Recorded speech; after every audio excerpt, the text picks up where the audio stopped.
kasi isang caretaker lang. So anytime pwedeng palitan at expected ko na may papalit sa akin as staff director.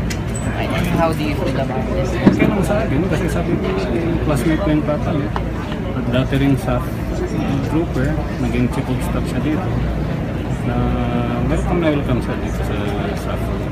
Pero sir, medyo espesyal po itong nangyaring ito kasi hindi naman po talaga nag-a-attend ang Pangulo sa mga ganito pong klaseng events. Siguro may purpose yung pagbisita ni Presidente dito. Pero sir, ito yung first time ba? Nandito. First time ito sir, no?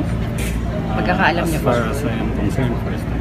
Kamusta naman po ngayon sir yung SAF? Kasi after po nung nangyari po sa Mama Sapano, meron pong ilang pong mga survivors na medyo masama po yung loob dun po sa 300 na naiwan po sa labas ng teritoryo. Wala naman kaming natatanggap na ganong reklamo sa mga survivors. In fact, yung SAF na yun ay okay na, no? High spirit na, high moral na yung mga wala naman kayong problema na nare-receive.